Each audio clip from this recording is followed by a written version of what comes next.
Today I will share with you some life-changing philosophy. Before we start, make sure to like the video and subscribe.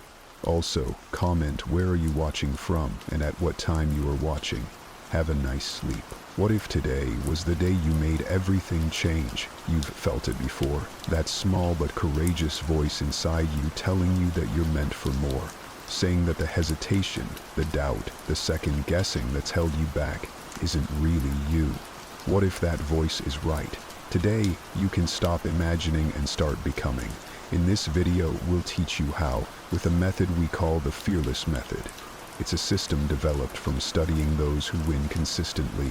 We'll go over a 7-step plan to move you beyond your fears so that, by the end, you'll have a blueprint for success and for control. Because if fear is holding you back, you can change yourself to fix that. You can do the inner work to stop fear from being a problem, and we're going to tell you how. Consider this. Fear has been your companion for too long. It whispers when you're about to take a risk. It tightens your chest when opportunity knocks. It convinces you that playing small is playing safe. But fear is just a habit. It's only a pattern you've practiced. And if it's a pattern you've practiced, it's also a pattern you can break. The first pillar of the fearless method challenges the fundamental way you've been taught to view fear. The principle is, turn your fear into an ally. Most people see fear as an enemy to be overcome or avoided.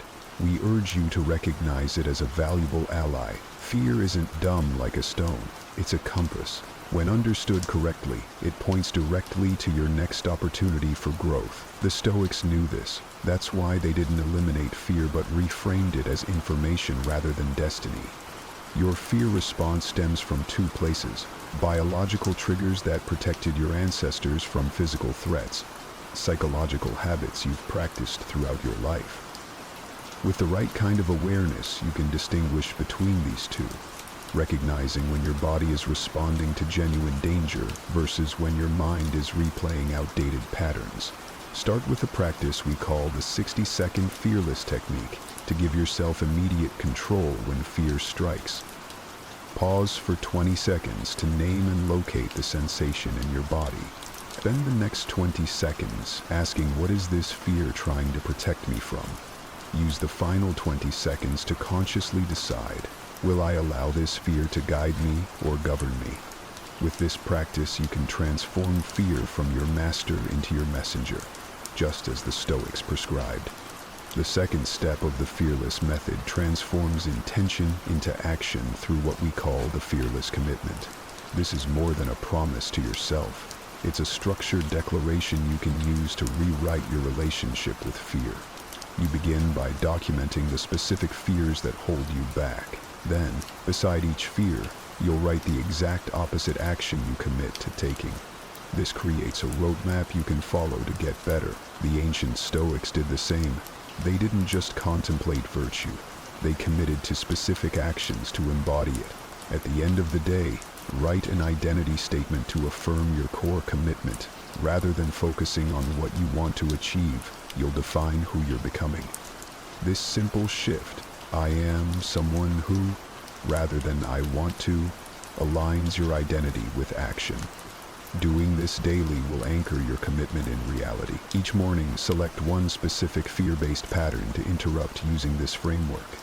Each evening, document your victory, however small. This consistent practice gradually reprograms your default response from hesitation to action, building what the Stoics called the habit of courage. The third pillar of the fearless method addresses a crucial truth. Your mental state determines your actions. The trigger system we describe next will help you control your mental and physical response in fear-inducing situations. What you want to focus on is creating deliberate shifts. First, adopt the posture of courage. Shoulders back, chin up, deep breath. Second, redirect your attention with the question, what opportunity exists here? Finally, use decisive language. Replace I'll try with I will.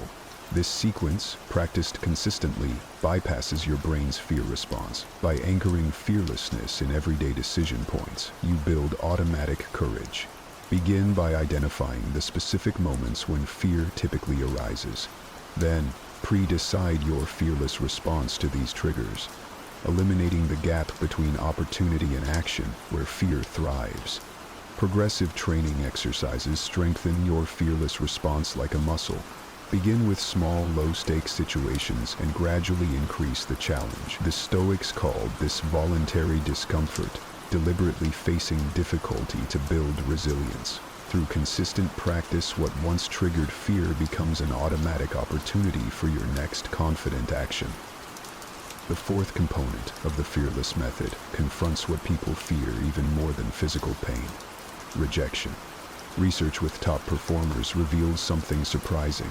They don't just tolerate rejection, they actively pursue it as a pathway to growth. Our rejection conversion formula transforms setbacks into stepping stones. First, practice Stoic detachment.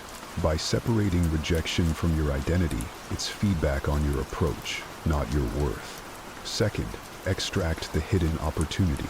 Every no contains valuable data. Third, take immediate counteraction, since the ancient Stoics taught that action dissolves anxiety. For an example of this in action, look at how famous people have converted devastating rejections into life-changing breakthroughs. J.K. Rowling's Harry Potter was rejected by 12 publishers before success. Steve Jobs was fired from Apple before returning to revolutionize the company. Rejection forced the refinement that led to their ultimate achievement. Building your fearless rejection muscle requires intentional practice. Begin with rejection immersion. Deliberately put yourself in low-stakes situations where rejection is likely. Document each experience on a computer or on paper, tracking how your emotional recovery time decreases with practice. Soon, what most people fear will become your competitive advantage. You can learn to move forward in situations where others are paralyzed. Over the years, that will massively impact your success in life. The fifth element of the fearless method addresses the root of most fears: your self-concept. A lot of fears aren't about external threats, but about protecting an identity you've constructed. The fearless method doesn't just change your behaviors, it transforms who you believe you are. To do this, identify language patterns that restrict your potential. I'm not good at, or I could never. Then, trace each belief to its origin. What you'll discover is that most were formed during moments of vulnerability or adopted from things you learned without question.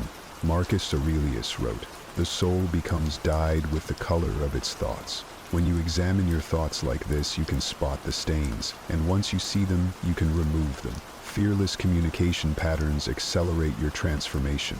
Eliminate hedging language like "I'll try" or "hopefully," replacing them with declarations of certainty. When speaking of your future self, use present tense, "I am becoming," rather than "I will become." This linguistic shift helps your subconscious take on a less fearful identity. To push this to the next level, work on embodiment. Each morning, physically embody your fearless self for 5 minutes. Adopt the posture, facial expressions, and breathing patterns of someone already living without your current fear. The ancient Stoics practiced this through role rehearsal, physically acting out virtuous responses to challenging situations. It's work like this that bridges the gap between intellectual understanding and whole-body transformation. The sixth component of the fearless method transforms how you evaluate risk, the arena where fear frequently distorts good judgment.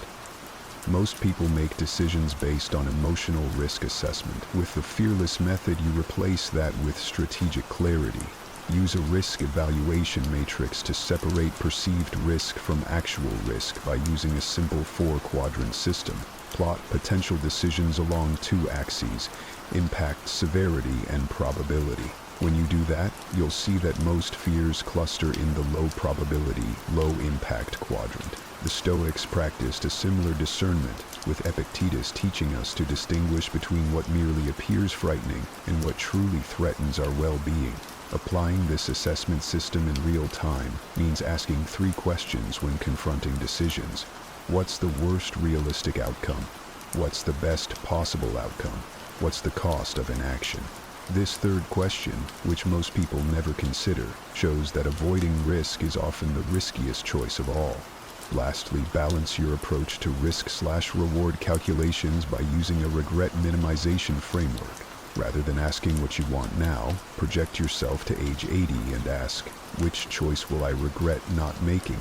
This time shift bypasses immediate fear and connects you with your deeper wisdom, creating decisions that align with your true priorities. The seventh and final element of the fearless method addresses the greatest challenge in personal transformation: sustaining change. Motivation fluctuates, but systems endure. The fearless method doesn't rely on willpower. It creates an architecture of courage that does the job automatically. Our approach to sustained courage means replacing goals with processes. Rather than aiming to be more confident, establish a daily fearless practice that doesn't require decision-making. The ancient Stoics understood this principle well. Seneca wrote, "The sailor's courage grows not by talking of storms, but by commanding vessel." Your courage muscle strengthens through consistent habitual action. Designing your fearless environment recognizes that willpower is finite. Restructure your physical and digital spaces to eliminate fear triggers and amplify courage cues. Remove the smartphone that tempts you into procrastination. Position your workout clothes where they're the first thing you see. Your environment should make courage the path of least resistance. When you do this, the compounding effect transforms seemingly minor actions into extraordinary results. Each small, courageous choice, speaking up in a meeting, initiating a difficult conversation, taking a calculated risk, creates a 1% shift. These micro-decisions compound like interest, eventually reaching a tipping point where fearlessness becomes your default state rather than your aspiration. And with that, you've fully learned the fearless method, a complete framework for transforming your relationship with fear. Now that you understand the basics, let's explore how these principles might work in your own life. Imagine you've spent years in the same position at work. Despite having innovative ideas that could transform your company's approach, you remain silent in meetings, paralyzed by the fear of rejection. This fear isn't just holding back your career, it's costing your company opportunities and blocking your best contributions. You begin with the 60-second fearless technique. When anxiety surges before sharing your ideas, you pause to locate the sensation, perhaps a tightness in your throat, a flutter in your stomach, or tension across your shoulders. You recognize this fear isn't protecting you from actual danger, but from the imagined pain of judgment. In that awareness, you can choose your response. Next, you create your fearless commitment. This means documenting your specific fear. Perhaps it's public criticism or being seen as incompetent, and committing to the opposite action. I will share at least one original idea in every meeting, regardless of my comfort level. Your fearless identity statement becomes, I am someone who contributes value without needing certainty of outcome. The transformation isn't immediate. In your first attempt, your voice might tremble as you suggest a new approach. Though your idea might not be implemented immediately, you experience something unexpected. Respect from colleagues who appreciate your contribution. The rejection you feared transforms into validation of your courage. The question we end with is, how do you implement this system consistently? The key lies in recognizing that fear triggers specific physical and mental responses. When faced with uncertainty, your body tenses, your breathing shallows, and your mind races toward worst-case scenarios. These reactions are biological protection mechanisms designed for a world of physical threats, not professional challenges. Transformation begins with interrupting this pattern. When you feel fear arising, pause for 3 deep breaths. This simple act activates your parasympathetic nervous system, counteracting the stress response. Physically straighten your posture. Research shows that adopting power poses for just 2 minutes significantly increases confidence hormones while reducing stress hormones. Mentally reframe your thoughts. Instead of thinking, I hope this goes well, assert, this will go well because I've prepared thoroughly. Replace, I'll try to address their concerns, with, I will address their concerns directly. This is an empty positive thinking. It's strategic language that directs your brain toward solution finding rather than threat scanning. Through the 7 pillars we've explored, you now possess the tools to live with unprecedented courage. Remember, fearlessness isn't the absence of fear, but the mastery of it. The 60-second fearless technique gives you immediate control when fear strikes. The fearless commitment transforms intention into consistent action. The fearless trigger system reprograms your responses to challenging situations. The rejection conversion formula turns setbacks into stepping stones. Language pattern awareness reshapes your self-concept. The risk evaluation matrix brings clarity to decision-making. What matters now isn't knowledge, but implementation. Start with one small courageous action today, then another tomorrow. These micro decisions compound over time, eventually reaching a tipping point where courage becomes your default, lived-in state. As the Stoics understood centuries ago, courage isn't something you have, it's something you practice. And with each practice, you're not just doing one thing differently, you're becoming different. The question is no longer, what if today was the day you made everything change, but rather, today is the day everything changes. Your fearless future awaits. In upcoming videos, we'll explore how ancient Stoic wisdom perfectly complements the system you've just learned. These philosophies share a powerful core truth. Facing fear directly transforms not just your actions, but your very identity. Whether you're confronting workplace anxieties, relationship fears, or creative blocks, the combination of Stoic principles and confidence triggers creates a framework for consistent courage. Did you know that the secret to transforming your life's biggest challenges into your greatest opportunities might have been discovered over 2,000 years ago? Imagine facing life's storms with a calm so powerful that nothing could shake your inner peace. Sounds like a superpower, right? Well, it's not just a fantasy. This ancient superpower is an age-old philosophy that's as practical today as it was in the bustling markets and marble halls of ancient Rome and Greece. Stoicism teaches us that while we can't control every aspect of our lives, we have absolute power over how we choose to react. And in today's world, where uncertainty seems to be the only certainty, these teachings could be the anchor we've all been searching for. So, whether you're dealing with stress, facing adversity, or simply looking to find more joy in the everyday, stick around. Today, we're diving deep into Stoicism, uncovering its timeless wisdom and discovering how it can transform not just the way we think, but the way we live. 1. Focusing on what's in your control. Have you ever found yourself stuck in traffic, fuming over the delay, or scrolling through your phone only to get upset over a negative comment someone left on your post? It happens to the best of us. It's almost like our day-to-day life is filled with these little tests, challenging our mood and peace of mind at every turn. But here's a game-changing perspective from the world of Stoicism that can turn all that frustration on its head. Stoicism, this incredible philosophy that dates back to ancient Greece and Rome, hands us a powerful tool, focusing on what's in our control. The great Stoic philosopher Epictetus once said, "It's not what happens to you, but how you react to it that matters." Think about that for a second. Traffic, bad weather, negative comments, these are all outside our control. We can't change them, no matter how much we wish we could. What we can change, however, is how we react to them. This idea isn't just ancient wisdom, it's backed by modern psychology too. Carl Jung, a giant in the field of psychology, famously stated, "I am not what happened to me. I am what I choose to become." This aligns perfectly with this practice. It's about recognizing that the only real power we have is over our own reactions, thoughts, and actions. Let's break it down a bit. Say you're in that traffic jam, late for an important meeting. You can spend that time stewing in anger, honking your horn, and stressing out, which, let's be honest, won't make the cars ahead move any faster. Or you can take a deep breath, accept the situation, and maybe use the time to listen to a podcast, an audiobook, or simply enjoy some music.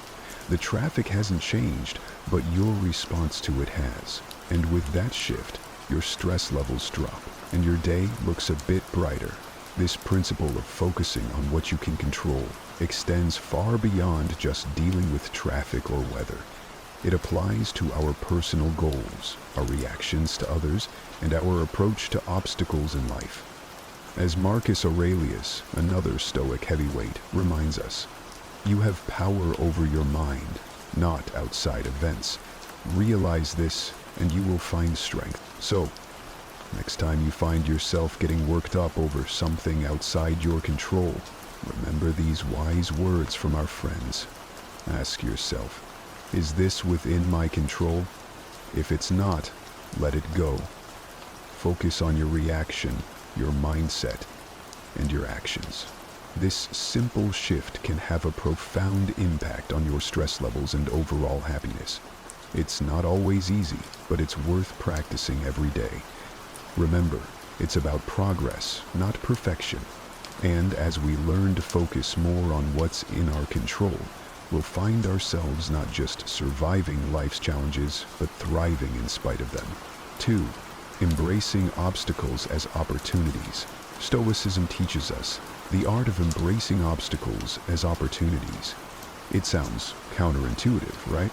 Most of us are programmed to view obstacles as just that, barriers to our success and happiness. But Stoics like Marcus Aurelius, Seneca, and Epictetus flip this narrative on its head. They tell us, when life throws you a curveball, instead of asking, why me? Ask, what can I learn? This is a game changer. Marcus Aurelius, the Roman emperor and philosopher, penned in his personal writings, the impediment to action advances action. What stands in the way becomes the way. What he means here is that every obstacle, no matter how daunting, not only tests our resilience, but also teaches us valuable lessons. It's about finding the silver lining in tough situations and using it to fuel our growth. This perspective isn't just ancient philosophy. It's backed by modern thinkers too. The famous psychologist Carl Jung said, "What you resist persists." By fighting against obstacles, we give them more power over us. But by accepting and learning from them, we can overcome them. This mindset is about transforming challenges into stepping stones towards becoming stronger and wiser. Let's make it practical. Say you're facing rejection from job applications. It's easy to fall into a spiral of self-pity and doubt. But what if you viewed each rejection as feedback? Maybe there's a skill you need to improve, or a new strategy for your job search. That shift in perspective can turn a series of rejections into a path for professional development. Another example is personal conflicts. They're uncomfortable and stressful, but they also offer a chance to practice patience, empathy, and communication skills. Every disagreement is an opportunity to understand different viewpoints and refine our conflict resolution abilities. The essence of embracing obstacles as opportunities lies in asking ourselves, what can this situation teach me? Instead of being passive victims of circumstance, we become active learners and problem solvers. This doesn't mean that facing obstacles becomes easy, but it does mean that we approach them with a mindset geared toward growth and learning.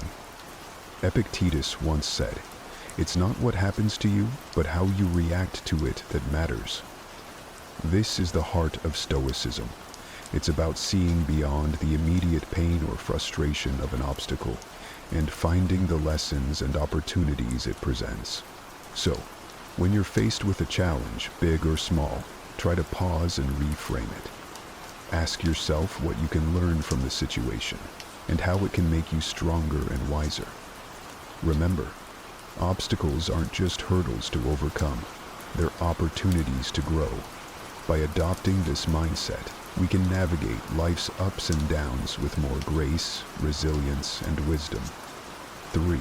Living in the present moment. It's something we hear about all the time, right? Live in the now. But what does that really mean? And why is it so important? Living in the present moment is about fully embracing and experiencing where you are at this very second, not letting your mind wander off to the worries of tomorrow or the regrets of yesterday.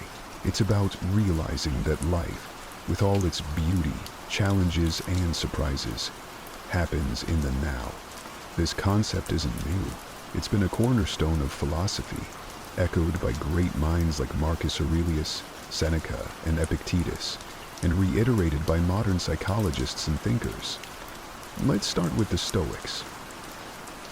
Marcus Aurelius once said, "Do not dwell in the past, do not dream of the future. Concentrate the mind on the present moment." He understood that the power of living in the present lies in its ability to ground us, to clear our minds of distractions, and to allow us to appreciate the richness of life as it unfolds. But why is it so hard to stay present? Our minds are often cluttered with thoughts, worries about what's next, or replaying things that have already happened. This constant mental noise pulls us away from the beauty and potential of the here and now. As the famous psychologist Carl Jung put it, the least of things with a meaning is worth more in life than the greatest of things without it. Living in the present moment gives meaning to the small, everyday experiences, enriching our lives beyond measure. Aristotle talked about the importance of being mindful of the present to achieve eudaimonia, or a state of being happy, healthy, and prosperous. He believed that by focusing on the here and now, we could live a virtuous life, making the most of our human experience. So, how can we practice living in the present? It starts with mindfulness. The art of paying attention to the present moment without judgment. When you eat, savor each bite. When you walk, notice the feeling of the ground under your feet. Listen actively when someone is speaking to you, instead of planning what you're going to say next. These simple acts of mindfulness bring us back to the present, making our lives richer and more meaningful. Seneca offered this wisdom: "True happiness is to enjoy the present without anxious dependence upon the future." He understood that anxiety about what's to come or what has been only serves to diminish our happiness in the now. Living in the present isn't about ignoring the future or forgetting the past. It's about finding a balance where we learn from our past and plan for our future, without letting those activities consume our present. It's in this balance that we find peace and contentment. Remember, every moment is an opportunity to reset and refocus on the now. It's in the present that we live, love, and make memories. So, let's make a conscious effort to be more present in our lives. Let's cherish the now, for this moment, right here, is where life truly happens. 4. Building self-discipline. I know the word self-discipline might bring to mind images of rigid schedules and a life devoid of fun, but let's reshape that picture together. Self-discipline is not about restricting your life. It's about empowering yourself to make choices that align with your deepest values and long-term aspirations. It's choosing what's right for you, not what's easy in the moment. At its core, building self-discipline is about mastery over ourselves. It's about saying yes to things that serve us and no to things that don't, even when it's tough. Think about it, whether it's sticking to a workout routine, saving money instead of impulse buying, or turning off Netflix to focus on a project. These choices might not deliver instant gratification, but they pave the way for long-term satisfaction and success. Stoic philosophy has a lot to say about self-discipline. Marcus Aurelius, the Roman emperor and Stoic philosopher, once wrote, "You have power over your mind, not outside events. Realize this, and you will find strength." This powerful statement highlights the essence of self-discipline. It's about controlling our impulses, emotions, and actions despite the external temptations and distractions that life throws our way. Seneca offers wisdom on the subject too. He advises us to be steadfast and control our desires, rather than being controlled by them. He understood that true freedom comes from within, from our ability to govern ourselves and our appetites. But why is self-discipline so critical? Aristotle, the ancient Greek philosopher, sheds light on this.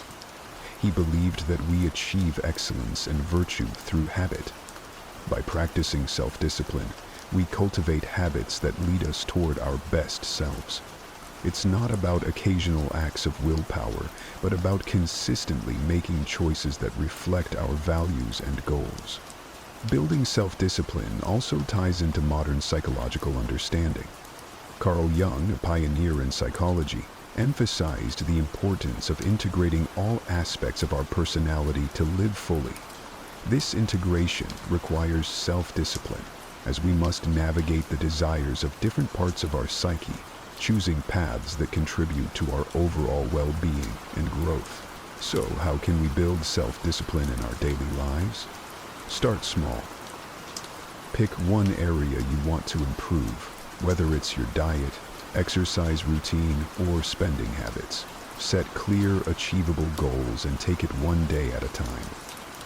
Remember, every time you make a choice that aligns with your goals, you're building the muscle of self-discipline. Epictetus reminds us, no great thing is created suddenly. Self-discipline is built through small, consistent actions. It's about progress, not perfection. Every day presents new opportunities to practice self-discipline, to choose actions that move us closer to who we want to be. Building self-discipline is a journey. It's about finding balance between what we want now and what we want most. It's about making choices that might be hard in the moment, but will bring us closer to our goals, happiness, and peace in the long run. Now, let's commit to this journey together, supporting one another and choosing what's right, not what's easy. Remember, in the realm of self-discipline lies the path to achieving our dreams and living in the life we truly love. 5. Developing emotional resilience. When life throws its curveballs, we all experience a whirlwind of emotions. Feeling angry, sad, or frustrated is a natural part of being human. But here's the kicker. It's not just about the emotions we feel. It's about how we handle them. That's where the magic of emotional resilience comes in. Emotional resilience is like this superpower that allows us to navigate through life's storms with grace and come out stronger on the other side. It's about acknowledging our emotions, understanding them, and then taking positive steps to move forward, rather than being swept away by the tide of our feelings. The Stoics had a lot to say about this. Marcus Aurelius, for example, reminds us, "You have power over your mind, not outside events. Realize this, and you will find strength." This profound insight touches the essence of emotional resilience.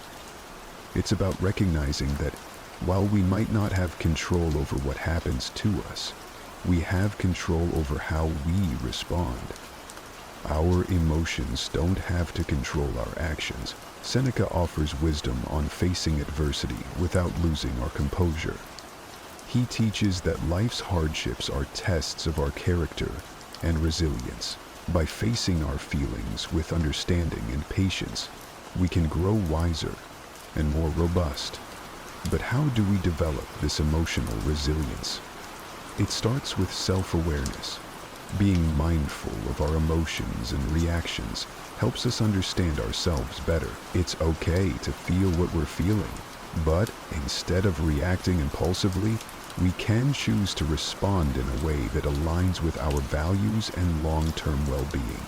But how do we develop this emotional resilience? It starts with self-awareness. Being mindful of our emotions and reactions helps us understand ourselves better. It's okay to feel what we're feeling, but instead of reacting impulsively, we can choose to respond in a way that aligns with our values and long-term well-being. Aristotle spoke about the golden mean, finding the balance between excess and efficiency. This concept applies beautifully to emotional resilience. It's about finding a balanced response to our emotions. not suppressing them or letting them overpower us. Carl Jung, a pioneer in psychology, emphasized the importance of integrating all aspects of our psyche to achieve wholeness. Part of this process involves confronting our emotions, understanding them, and learning from them. This is at the heart of developing emotional resilience. So, what can you do when you're in the grip of strong emotions? First, give yourself permission to feel. Acknowledge your emotions without judgment. Then, take a step back and try to understand what triggered these feelings. This reflection can provide valuable insights into your emotional patterns and triggers. Epictetus said, "It's not what happens to you, but how you react to it that matters." This is a powerful reminder that our reactions to our emotions can shape our experiences. Instead of being reactive, we can choose to respond in a way that is constructive and healing. Developing emotional resilience is a journey. It involves practicing mindfulness, self-reflection, and patience. It's about building a toolkit of coping strategies, like journaling, talking to a trusted friend, or practicing relaxation techniques. Most importantly, it's about treating yourself with kindness and compassion as you navigate through your emotions.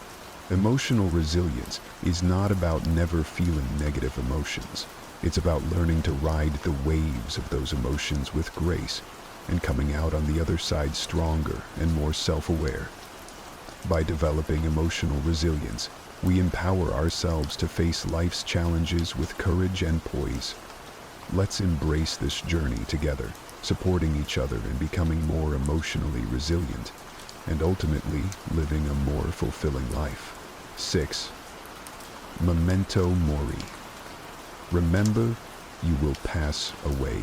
The Stoics used this concept not to create fear, but to inspire a deeper appreciation for every moment. They believed that by keeping the inevitability of death in mind, we would live more fully, consciously, and with gratitude for the present. Marcus Aurelius in his meditations often reflected on the transience of life, encouraging us to live in a way that's true to our values and to make the most of the time we're given. You could leave life right now. Let that determine what you do and say and think, he wrote. This isn't about being morose. It's a call to action, a reminder to focus on what truly matters, to let go of petty concerns, and to live with purpose and integrity. Seneca, too, spoke about the shortness of life, urging us not to waste time on trivialities, but to focus on creating a meaningful existence. He believed that being mindful of death encourages us to live more wisely and to cherish our relationships and experiences. Epictetus emphasized the importance of focusing on the present and making the best use of our time. By remembering that we won't live forever, we're more likely to live ethically and to appreciate the beauty and richness of life. How can we incorporate memento mori into our own lives without it feeling like a dark cloud over our heads? It starts with shifting our perspective. Instead of seeing the awareness of death as something fearful, we can view it as a powerful motivator to live our lives to the fullest. It's about embracing the present, not postponing our dreams or happiness for some undefined future that's not guaranteed. Think about the things you've been putting off. Maybe it's pursuing a passion, reconnecting with loved ones, or simply taking time to appreciate the small joys of everyday life. Memento mori reminds us not to take our time for granted. It encourages us to live more authentically, to say what we mean, to love openly, and to be present in our lives. This concept also teaches us to appreciate the impermanence of life, which in turn deepens our gratitude for the moments we have. When we remember that our time is limited, we're more likely to cherish our experiences, to live more mindfully, and to express our gratitude for the people and moments that enrich our lives.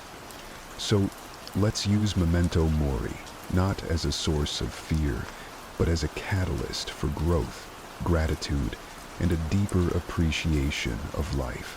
Let it remind us to make choices that align with our deepest values, to cherish our relationships, and to savor the beauty of the present moment.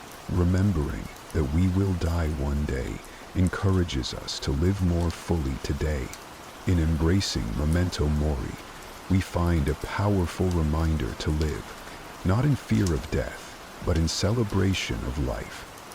Let's make every moment count, not because we're afraid of its end, but because we're in love with life itself. Let's live in a way that, when our time does come, we can look back with no regrets, knowing we lived fully, loved deeply, and appreciated the incredible journey that life is. 7. Practicing gratitude. It's fascinating how such a simple concept can profoundly impact our lives. Gratitude is about shifting our focus to what we have, rather than dwelling on what we're missing. This practice can be a real game changer, especially on those days that feel like an uphill battle. The Stoics, wise as they were, had a lot to say about gratitude. They believed that happiness doesn't come from having more, but from appreciating what we already have. Marcus Aurelius often wrote about the importance of focusing on the present and finding joy in the simple things. He said, "When you arise in the morning, think of what a precious privilege it is to be alive, to breathe, to think, to enjoy, to love." This is gratitude in its purest form, recognizing the value of life itself and the many gifts it offers us each day. Seneca talked about how our desires can lead us astray, always chasing after more and never finding true satisfaction. He suggested that by focusing on what we have and understanding that the best things in life are already within our grasp, we can find real contentment. Epictetus, known for his followers to appreciate their current circumstances, whatever they might be, he believed that by accepting and finding value in our present situation, we could live a more fulfilled life. But how do we practice gratitude, especially when life throws curveballs our way? It starts with making it a daily habit. Each morning or evening, take a moment to reflect on 3 things you're grateful for. It could be as simple as a warm cup of coffee, a conversation with a friend, or the beauty of a sunset.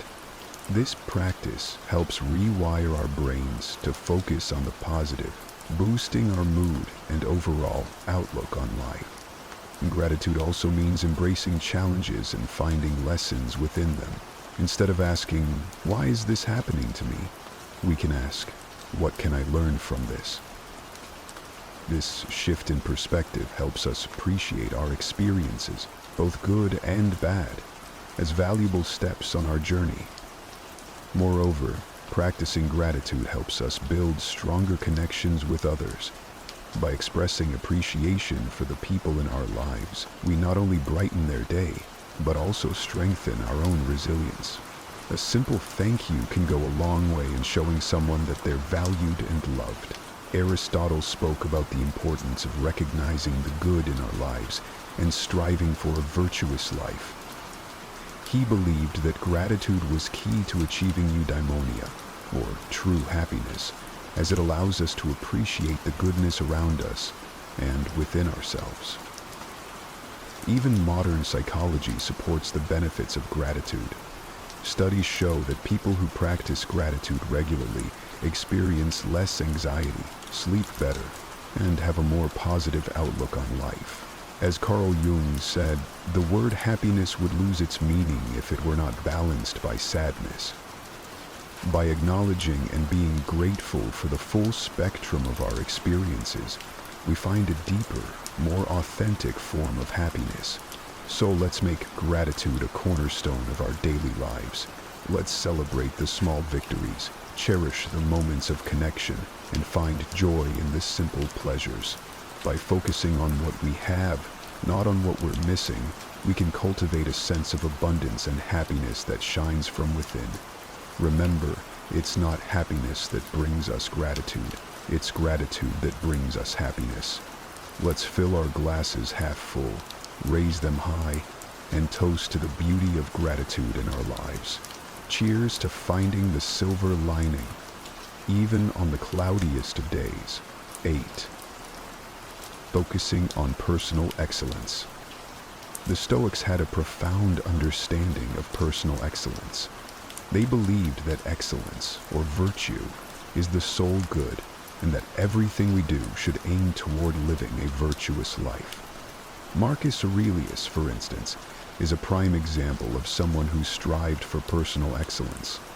He once said, "Waste no more time arguing about what a good man should be. Be one." This simple yet powerful statement encapsulates the essence of personal excellence. It's about embodying the values we admire and striving to live by them every day. Seneca emphasized the importance of self-improvement and continuous learning. He advocated for a life lived in accordance with nature and reason, suggesting that true excellence comes from within and is reflected in our actions and choices. Epictetus highlighted the role of personal responsibility in achieving excellence. He taught that our reactions, emotions, and will are within our control, and mastering them is key to living a life of virtue. But what does focusing on personal excellence look like in our day-to-day lives? It starts with setting personal standards based on our values and aspirations, not on societal expectations or the achievements of others.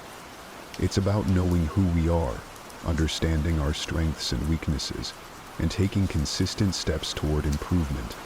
Personal excellence is also about resilience. It's about how we respond to setbacks and failures, not just our successes. As Aristotle said, excellence is never an accident. It is always the result of high intention, sincere effort, and intelligent execution. It represents the wise choice of many alternatives. Choice, not chance, determines your destiny. This means embracing challenges as opportunities to learn and grow, rather than seeing them as obstacles. Moreover, focusing on personal excellence involves cultivating a growth mindset, a concept championed by modern psychology. It's the belief that our abilities and intelligence can be developed through dedication and hard work. This mindset encourages us to embrace challenges, persist in the face of setbacks, and see effort as a path to mastery. Personal excellence also means living authentically. It's about being true to ourselves and our values, even when it's not easy.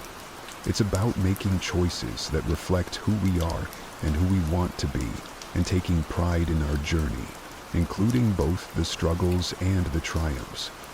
Practicing gratitude, as we discussed earlier, ties into personal excellence too.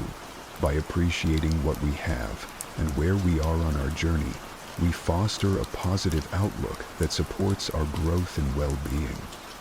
So let's commit to focusing on personal excellence. Let's set our own standards, embrace our unique paths, and take pride in our progress. Remember, it's not about being perfect. It's about being proud of who we are and how we live. It's about celebrating our efforts, learning from our experiences, and always striving to be the best versions of ourselves. Together, let's make personal excellence not just a goal, but a way of life. 9. Not caring what others think. In a world saturated with social media, where likes, follows, and comments often dictate self-worth, it's easy to fall into the trap of valuing ourselves through the lens of others' opinions. But here's a liberating truth. Your worth isn't based on external validation. It's about being true to yourself, embracing your authenticity, and living in alignment with your values. The Stoics, those ancient philosophers we often turn to for timeless wisdom, had much to say about this.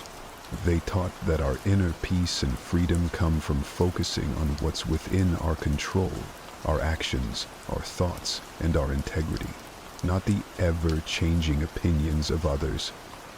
Marcus Aurelius wisely stated, "I have often wondered how it is that every man loves himself more than all the rest of men, but yet sets less value on his own opinion of himself than on the opinions of others." This striking observation highlights a paradox many of us live with, valuing others' judgments over our own self-assessment. Seneca echoed this sentiment by emphasizing the importance of living a life true to one's self, not one shaped by the expectations or approval of others.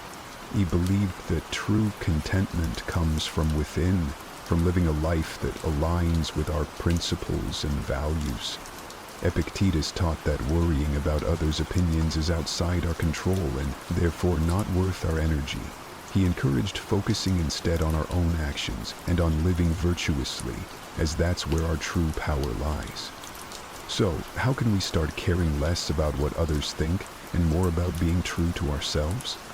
First, understand that you are the author of your life story.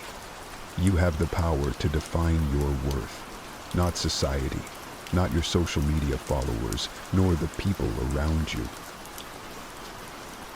Ground your self-esteem in who you are, the values you stand for, the kindness you spread, and the effort you put into being your best self. Second, practice self-reflection. Ask yourself, whose life am I living? Am I making choices based on my desires? Or am I trying to fit into someone else's mold? Reflecting on these questions can help realign your actions with your true self. Third, embrace vulnerability. Being true to yourself means being open about your flaws and all, understanding that we are reflections of our progress, making mistakes and learning from them. This authenticity attracts the right people into your life, those who appreciate the real you. Moreover, remember the words of Aristotle, who spoke about the golden mean, finding balance in life. Applying this to our concern for others' opinions means finding a healthy balance between considering constructive feedback and maintaining our autonomy and self-worth. Incorporating a Stoic mindset into our lives means understanding that our worth is determined by our virtues, our actions, and our commitment to living a meaningful life, not by external accolades or approval. It's about building a strong inner fortress that remains unshaken by the fleeting opinions of others. Let's commit to valuing ourselves for who we truly are, not for the likes, follows, or approval we receive. Let's be courageous in our authenticity, living lives that resonate with our deepest truths. Remember, your worth is inherent and unique. By being true to yourself, you shine your light in the most genuine way possible. Let's not just navigate life, but thrive in it, with the confidence that comes from knowing we are living authentically, aligned with our values, and true to ourselves. 10. Accepting change. Here's the thing, accepting change is not just necessary, it's vital for our growth and happiness. The reality is, the only constant in life is change. Learning to go with the flow and embrace life's inevitable shifts makes navigating them less scary and more of an adventure. The Stoics had an incredibly healthy perspective on change. They saw it as a natural part of the universe's rhythm. Marcus Aurelius said, "Accept whatever comes to you, woven in the pattern of your destiny, for what could more aptly fit your needs?" This profound acceptance of change as part of life's fabric helps us understand that each change, whether we perceive it as good or bad, has its place in our story. Seneca taught that becoming too attached to our current circumstances can lead to disappointment because inevitably those circumstances will change. He advised us to be flexible and to understand that change is not just a part of life, but a necessary component of our personal development and happiness. Epictetus encouraged us to distinguish between what we can control and what we can't. While we can't control our attitudes towards them, this mindset is incredibly empowering when it comes to dealing with change. It's about focusing on our responses, finding opportunities for growth within the change, and moving forward with resilience. But how can we become more accepting of change?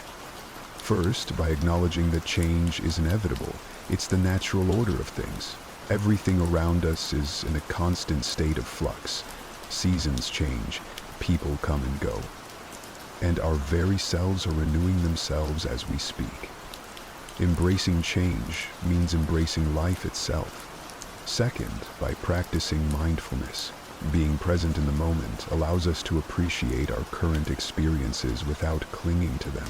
This awareness creates space for acceptance when those experiences inevitably evolve or come to an end. Third, by seeking the lessons in change. Every shift in our lives, no matter how challenging, comes with opportunities to learn and grow. Instead of asking, "Why is this happening to me?" we can ask, "What can I learn from this?" This shift in perspective can turn the challenges of change into stepping stones for personal development. Aristotle spoke about the importance of pursuing a virtuous life as the key to happiness. A part of virtue is adaptability, the ability to navigate life's changes with grace and wisdom. It's about finding balance and harmony within the flux of life. Modern psychology supports this Stoic approach to change. Viewing change as an opportunity rather than a threat can significantly reduce stress and anxiety levels. It enhances our resilience, making us better equipped to handle whatever life throws our way. Let's remind ourselves that change is not just something to endure, but to welcome as a natural, enriching part of our journey. By accepting change, we open ourselves to new experiences, growth, and the beautiful unfolding of our unique paths in life. Remember, going with the flow isn't about passivity. It's about actively engaging with life in its full dynamic complexity. Let's navigate the currents of change with courage, grace, and a heart open to the endless possibilities that change brings. 11. Practicing compassion and empathy. Despite our differences, we are all in this together, navigating the complex journey of life. By fostering an understanding and caring attitude toward others, we contribute to making the world a kinder, more loving place.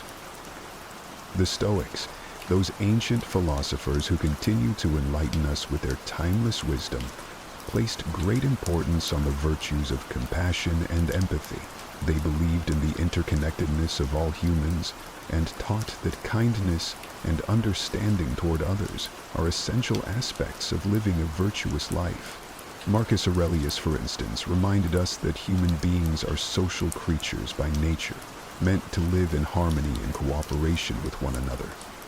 He said, "What brings no benefit to the hive brings none to the bee." This beautifully illustrates the idea that our well-being is intrinsically linked to the well-being of others. Seneca emphasized the importance of treating others with kindness and generosity. He argued that compassion is a natural human instinct, and that by helping others, we also help ourselves. In his writings, Seneca encourages us to extend our empathy even to those who have wronged us, understanding that they too are acting out of their own struggles and limitations. Epictetus taught that we should strive to understand others' perspectives, recognizing that everyone has their reasons for their actions. This doesn't mean condoning harmful behavior, but rather approaching others with a mindset of empathy, seeking to understand their experiences and viewpoints. But how can we practice compassion and empathy in our daily lives? It starts with listening, truly listening, to the stories, experiences, and feelings of those around us. It's about putting ourselves in their shoes, imagining their struggles, their joys, their fears, and their hopes. This act of understanding can bridge the gap between us, fostering a sense of connection and shared humanity. Another way to cultivate compassion and empathy is through acts of kindness, no matter how small. A smile, a kind word, a listening ear. These can all make a significant difference in someone's day.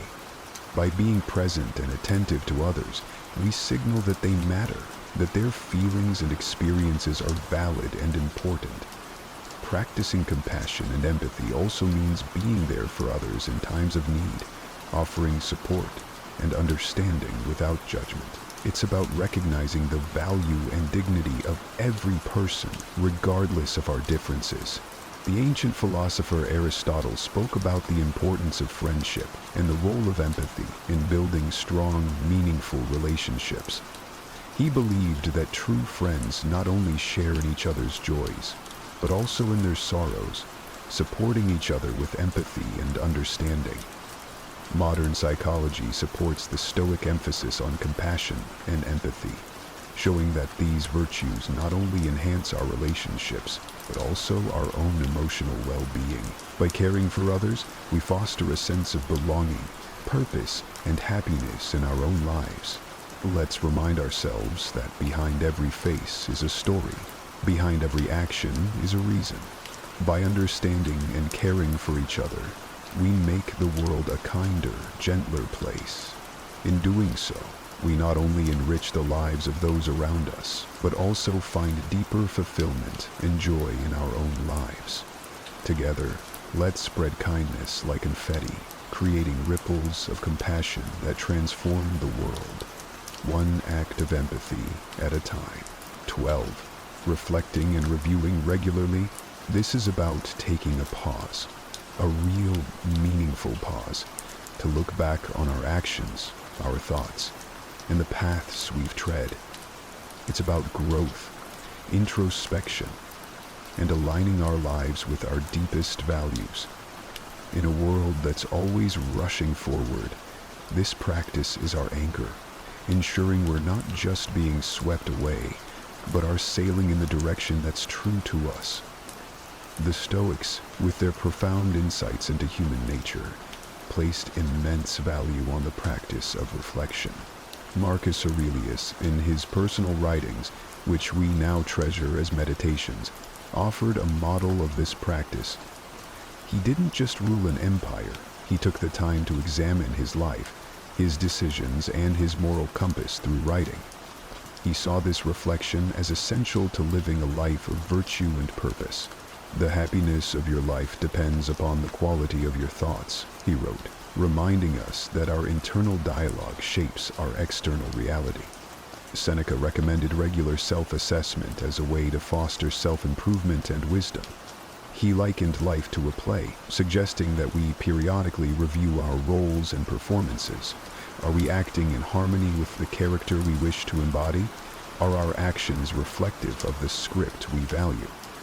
The script of our lives? Epictetus encouraged his students to end each day with a review of their actions and attitudes. This wasn't about self-criticism, but about self-awareness and growth. He urged us to ask ourselves, what did I do well? What did I do wrong? What duties were left undone? Through such questions, we can steer our lives more consciously, making adjustments that bring us closer to our ideals. But how do we incorporate this practice of reflection and review into our modern lives? First, by making it a habit. Dedicate a few minutes each day, perhaps before bedtime, to reflect on your day. What were your victories? Where did you face challenges, and how did you respond? This practice can start as a mental exercise, but writing it down can enhance its benefits, giving you a tangible record of your journey. Second, use reflection as a tool for gratitude. In reviewing your day, also take note of the moments, no matter how small, that brought you joy or gratitude. This balances our natural tendency to focus on the negative, cultivating a more positive outlook on life. Third, approach this practice with kindness and compassion toward yourself. Reflection is not about berating yourself for mistakes, but about recognizing them as opportunities for learning and growth.